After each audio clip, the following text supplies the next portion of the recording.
ሰላም ጤና ይስጥልኝ። እንደምን አላችሁ የተወደዳችሁ የቻናሌ ቤተሰቦች። እሬትና ማር በቀሲስ አስተርየ ጽጌ የተከተበ የምስራቅ አፍሪካ ታሪክ መሰረቱ የአባይ ሸለቆ ነው። የአባይ ሸለቆ በኢትዮጵያ ወገብ የተጠመጠመ መቀነት ነው። በመቀነቱ ዙሪያ ያለው አካል ለመላ ሰውነቷ ማዕከል ነው። ወደ ነጥቡ ስንመጣ የኢትዮጵያ ሕዝብ መላ አካሏ ነው። ኢትዮጵያ ኦርቶዶክስ ቤተክርስቲያንና አባይ እንዴት እንደተያዙ ገልጾታል። ለመቀነቱ አቅራቢው ግን አባይን የሚያወስናቸው ናቸው። የምስራቅ አፍሪካ ታሪክ መነሻውና መድረሻው የአባይ ሸለቆ ነው። ለአፍሪካ ምሳሌ የሆነው በአባይ ሸለቆ አካባቢ የሚኖረው ሕዝብ ነው። መላው የኢትዮጵያ ልጆች ቢሆኑም የበለጠ የሚቀርቡት አባይ የሚያዋስናቸው ሕዝቦች ናቸው።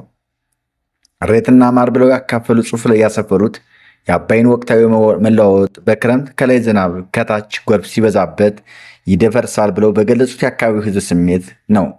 አባይ የሚያዋስናቸው ሕዝቦች ስነ ልቦናቸው የተቀረጸው በአባይ ጸባይ ነው። አባይ በአራቱ ወቅቶች በመጸው፣ በአደይ፣ በበጋና ክረምት ይቀያየራል። በክረምት ከላይ በሚወርደው ዝናብ ከታች በሚፈሰው የጎርፍ መካከል ይቆጣል።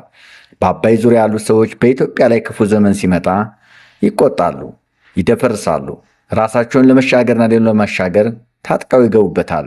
አባይ ሲደፈርስ ሲመስል እንቆቆ ጋሬጣው ጎጃሜ ገባ ባጭድ ታጥቆ ሲባል የኖረው ዛሬ አሁን በገሃድ እየታየ ነው። ወዲያ ማዶ ሆኖ አንድ ሰው ተጣራ፣ ወዲህ ማዶ ሆኖ አንድ ሰው አቅራራ፣ ወዲያ ማዶ ሆኖ አንድ ሰው ወይ ያለው፣ ወዲህ ማዶ ሆኖ ሌላ ሰው ወይ ያለው፣ ጎበዝ ተጠንቀቀው ይህ ነገረኛ ነው እያለ የደም ዕዳር ቆሞ የሚመለከተው ሁሉን ቀሰቀሰው። እሬትና ማር የተሰኘው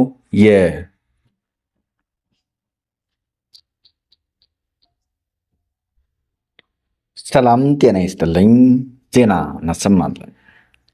የአውሮፓ ህብረት ለመጪዎቹ 2 ዓመታት ዩክሬንን ለመደገፍ ቃል ገባ። ማንቸስተር ዩናይትድ ከብራይተን ስቶን ቪላ ከማንቸስተር ሲቲ የፕሪሚየር ሊግ ጨዋታዎች ግምት ተሰጠ። ዜናውን በዝርዝር እናሰማለን። የአውሮፓ መሪዎች ለሚቀጥሉት 2 ዓመታት የዩክሬን የገንዘብ ፍላጎቶች ለመደገፍ ተስማሙ። መሪዎቹ የዩክሬን መከላከያን ለመደገፍ እንዳይንቀሳቀሱ የተደረገ በቢሊዮን ዩሮ የሚገመት የሩሲያን ገንዘብ እንዲላቀቅላት በማድረግ ግን ሳይችሉ ቀርተዋል። ይቅርታ፣ ይህን አረፍተ ነገር አንዴ ደግመዋለሁ። መሪዎቹ የዩክሬን መከላከያ ለመደገፍ እንዳይንቀሳቀስ የተደረገ በቢሊዮን ዩሮ የሚገመት የራሽያን ገንዘብ እንዲለቀቅላት ለማድረግ ግን ሳይችሉ ቀርተዋል። በቤልጅየም ባንክ ውስጥ የተቀመጠ 140 ቢሊዮን ዩሮ የሩሲያ ገንዘብ ለመጠቀም የቀረበው ሐሳብ ቤልጅየም የስጋቶቿን መግለጿን ተከትሎ እስከ መጪው ታህሳስ ድረስ እንዲዘገይ ተደርጓል። ይህ አከራካሪ እርምጃ በሩሲያ ላይ ሊጣሉ ከተያዙ ትልልቅ ማዕቀቦች መካከል አንዱ ነበረ።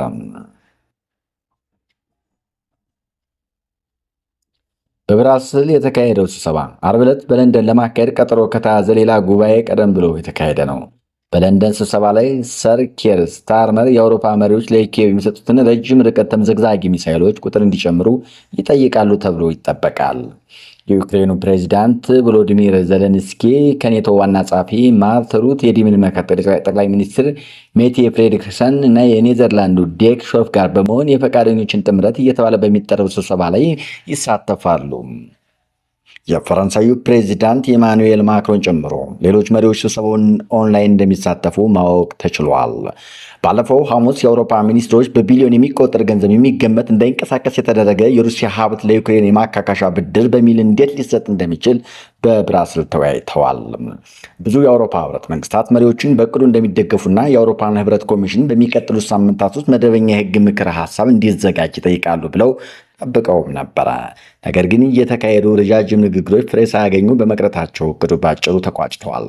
ከዚያ ይልቅ ኮሚሽኑ በዩክሬን የፋይናንስ ፍላጎቶች ግምገማ ላይ የተመሰረተ የገንዘብ ድጋፍ አማራጮችን ጠይቋል። መግለጫው አክሎም ሩሲያ በዩክሬን ላይ የምታደርገውን ጦርነት እስክታቆምና በጦርነቱ ለደረሰባት ጉዳት ካሳ እስክትከፍል ድረስ ሩሲያ ንብረቶቿ ሳይንቀሳቀሱ መቆየት ይኖርባቸዋል ሲል በመግለጫው ላይ ያስቀምጧል። አሁን ዓላማው የአውሮፓ ህብረት መሪዎች በታህሳስ ወር ስምምነት ላይ እንዲደርሱ ነው።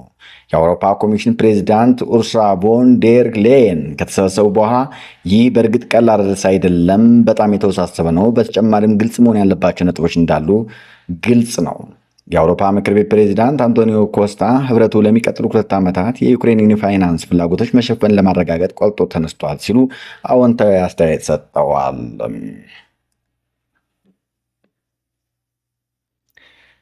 ትራምፕ እና የቻይናው ፕሬዚዳንት ዢ በደቡብ ኮሪያ ሊገናኙ ነው።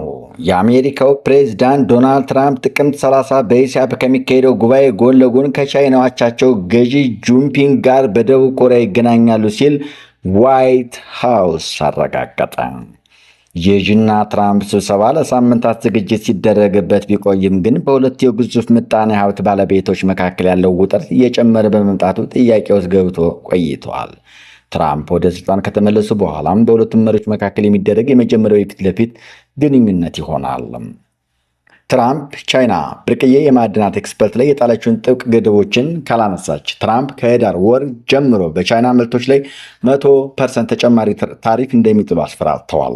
የዋይት ሀውስ ፕሬስ ጸሐፊ ካሮላይን ሊቪየት ሐሙስ ዕለት በሰጡት ጋዜጣዊ መግለጫም በሁለቱ መሪዎች መካከል ያለውን ስብሰባ እንደሚካሄድ አረጋግጠዋል። የሁለትዮሽ ስብሰባ ከጥቅምት 31 እስከ ህዳር 1 ደቡብ ኮሪያ ጁንጊጆ ከሚካሄደው የኤሽያ ፓሲፊክ የኢኮኖሚ ትብብር ጉባኤ ኤፔክ ጎን ለጎን ይካሄዳል። ከቻይና ፕሬዚዳንት ዢ ጋር እገናኛለሁ። ረጅም ጊዜ የሚሰጥ ስብሰባ አለን። ብዙ ጥርጣሬዎችና ጥያቄዎችና አስደናቂ ሀሳቦችን በጋራ መፍታት እንችላለን ሲሉ ትራምፕ ቀደም ብለው ተናግረዋል። አንድ ነገር እንደሚሳካ አስባለሁ። በጣም ጥሩ ግንኙነት አለ፣ ያም ትልቅ ይሆናል። ትራምፕ ወደ ደቡብ ኮሪያ በሚያደርጉት ጉዞ የሀገሪቱ መሪ ሊ ጃe-myungን ከማግኘት በተጨማሪ ለመሪዎች በሚዘጋጀው የራት ግብዣ ለመሳተፍ ተዘጋጅተዋል። ዜናዎች እነዚህ ነበሩ። አብራችሁን ስለነበራችሁ እናመሰግናለን አድማጮች።